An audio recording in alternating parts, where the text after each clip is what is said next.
the Interruption, but I'm Mike Wilbon. The Academy Awards were last night, Tony. Michael B. Jordan won Best Actor. I'm Tony Kornheiser. Weren't we technically his co-stars in Creed? Technically, We were. we might not have got credit, but our faces were on the screen. No.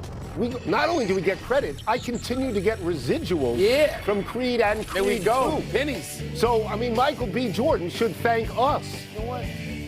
Do you know him? Yeah. No, he should thank us. Love him. They should thank Love him. You know? He thanked me because I was sitting with him in LA in a restaurant. But he's not Michael J. Jordan, Michael B. Jordan. Welcome to PTI, boys and girls. In today's episode, Team USA advances on a close call. Justin Fields has another new team, and Austin Reaves makes an intentional miss work for the Lakers. But we begin today with the NCAA bracket. The number one seeds are in order: Duke, Arizona, Michigan, Florida. Miami of Ohio ended up in the play-in on Wednesday as an 11 seed against SMU, and the winner will play Tennessee.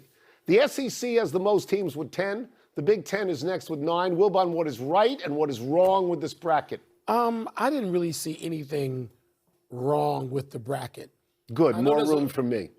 Well, there's a lot of screaming and whining. What a shock coming out of New York with, my colleagues included, Stephen A. Smith, who are going on and on and on for 20 minutes about St. John's. I'm going to do the same thing. So you go ahead. You know I root for St. John's. Yeah. You know that, all right? Actively for St. John's before it got popular the second time around. They could have been seated higher than That's my fifth. point. I would have seated them fourth, but I don't know that I'd have gone as high as third. But I'd have gone a number higher, and it might have gotten them in a bracket that's a little more, easy to navigate. By the way, I have St. John's beating Duke, but that's for another day. We'll get to that later in the week. So I don't see anything wrong with it. The Miami of Ohio piece, would I like to maybe have seen them be 12? Maybe, but they're going to play in Dayton, which is essentially at home. A home game to get warmed up, maybe get their mojo back before they go and then play Tennessee. So I'm okay with that. Let me start with what's right. The first 4 seeds, they're right. No argument. Now, Duke is the number 1 seed in the whole thing. Yeah. They are in by far the toughest draw, not even close. And they are the number 1 seed. They give you the number 1 seed even though 2 of your starters have not played for a couple of games and may not play, and then they put you in this draw. Here's who they're with: UConn, Michigan State, Kansas, and St. John's. All of those schools are coached by people who have won the national championship, most of them more than one time. And they put Duke in that, and I think that, I'm not saying it's unfair, I'm saying it's tough, but it leads me to St. John's. I don't know how St. John's can be a 5. St. John's won the Big East regular season. They won the Big East tournament. They beat UConn by 20. UConn is a 2. They beat UConn by 20. They also lost to 2 UConn weeks by ago, 30. 34 points. Yeah. They missed their last, or that 32 game counts points. too. They missed their last 24 shots in a row, then turned around and beat them by 20. And they're a 5. So what that tells you is the Big East has no particular currency anymore. Nor they should only, it. they got only have 3 teams. So that's how St. John's gets seeded 5th. I'll tell you what else I like. I like the 2s, and I want to read all the 2s. UConn, Houston, Purdue, Iowa State. I like them, but it brings me to this, and I think you will agree with this. I thought the Big 12 was the best conference all year. It was. They have 3 of the top 8 seeds. Yet, the SEC has 2 more teams in the tournament, even with only 1 of the top 8 seeds, Florida, and their next ones are 4s. And if Florida plays against Houston to go to the Final Four, do you know where that game is? Hello, it's in Houston. Like, thanks very much for being the defending champion. Now you have to beat Houston in Houston. You know what? Yeah, they are defending champions. Houston's been good consistently for a while. Yes, for years. Kelvin Sampson has had them up near the top. And I would argue that Houston had a better overall season than Florida, which came on late. Houston was there from day one, and they maintained it in what you just said. Missed a couple of, lost a couple of high-profile games right in a row. Terrific teams, one of whom, lost a couple. Both of whom are seeded higher. Yeah. Iowa State and Arizona. Well, Iowa State is seated in the same spot. Same spot. Okay, well, it's not like they embarrass themselves now. So in other words, nothing's wrong. You can give me that for the most part. Nothing really is wrong. Right. I just think St. John's is undervalued. You and Stephen A. and, Greeny. Greeny wasn't on this morning. You and Stephen A. Now, let's move to the women's bracket. Defending champ UConn is unbeaten and was awarded the overall #1 seed. but the committee debated giving it to UCLA. The Bruins have won 25 straight against a stronger schedule, and their only loss came on a neutral court to Texas, who took the third #1 seed. Rounding out the number ones is South Carolina, of course, which has won 2 of the last 4 titles. Tone, do you consider UConn the clear favorite on the women's side? I'm not going to say they're the clear favorite. I'm going to say this. They are decisively the #1 team. They deserve to be the #1 team. They are undefeated. They are 34-0. Their average margin of victory is 38.4 points. They only had 1 game where they didn't win by double figures, and that was a 3-point game with Michigan. If they win this year, it will be their 7th undefeated season. It will be Gino Auriemma's 13th national championship. And they're coming back. Last year, they won the title and lost the best player in college basketball, the player of the year, Paige Bueckers, and they're back, and they may even be better. So, yes, they are decisively the #1 seed. Does that mean I think it's going to be a waltz? No, because UCLA's won 25 in a row. 25 in a row. Because South Carolina has won 3 of these things with Dawn Staley, and because Texas beat UCLA and beat South Carolina twice. Yeah. But my position would be this. We have seen UConn in this position, they know how to they've navigate won. this. They do this. And by the way, while their non-conference schedule, their out-of-conference schedule wasn't as impressive as UCLA's or South Carolina's. They don't duck anybody. No. You can play them. And they beat number 20 Louisville. It was early. They beat Michigan when they were number 6. They beat Iowa when they were number 11. They beat Tennessee at number 15. Tennessee, last I checked, is out of conference.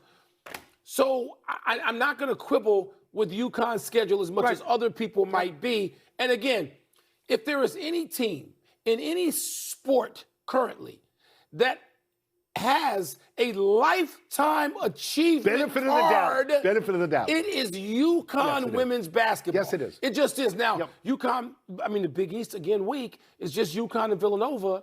But again, I'm not going to quibble. I'm not about to go against So Gino thank you here. for mentioning Tennessee. Tennessee is a 10 seed with a record of 16-13. Not much of a record for a 10 seed. And their coach had said of the team, they have a lot of quit in them. He said that. That's right. But do you know how many years in a row they are now in this tournament? Do you want to take a shot at this? I don't know the answer to this. 44. Wow. That is a wow. Yes, that it is a wow. 44 in a row. Double lifetime. Let's move to the World Baseball Classic. In a thrilling game last night, I watched this. The United States beat the Dominican Republic 2-1. Solo home runs accounted for all 3 runs. Aaron Judge, another great throw from right field. Julio Rodriguez, he went over the wall to bring back a Judge home run. But the play of the game was the last play, the last pitch, which looked low, but was nonetheless called strike 3 with a tying run on third base in the 9th. Wilbon, how does the clinching pitch in the U.S. win sit with you? Awful. It's awful. It's just awful. It's a bad call. And I don't want to hear people on any network, including this one, say seemingly might have been. It might have been Jack. It's a bad call. The pitch is said to be, and I heard Jeff Passan say this, 4 to 5 inches low. That's 2 baseballs, right? So what are we talking about here? It's low. It's low. It's bad.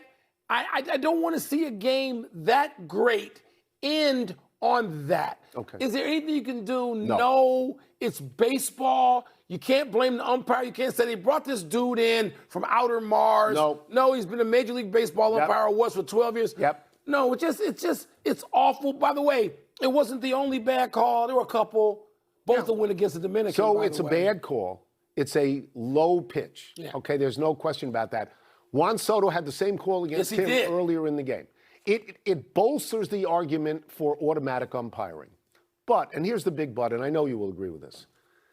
This is the baseball you and I grew up with. Yeah. This is how it works. Yeah. The umpires get 99% of the calls right, and when they miss one badly, that is the one that you remember. I was gratified that Albert Pujols in the postgame did not dwell on it. It was great.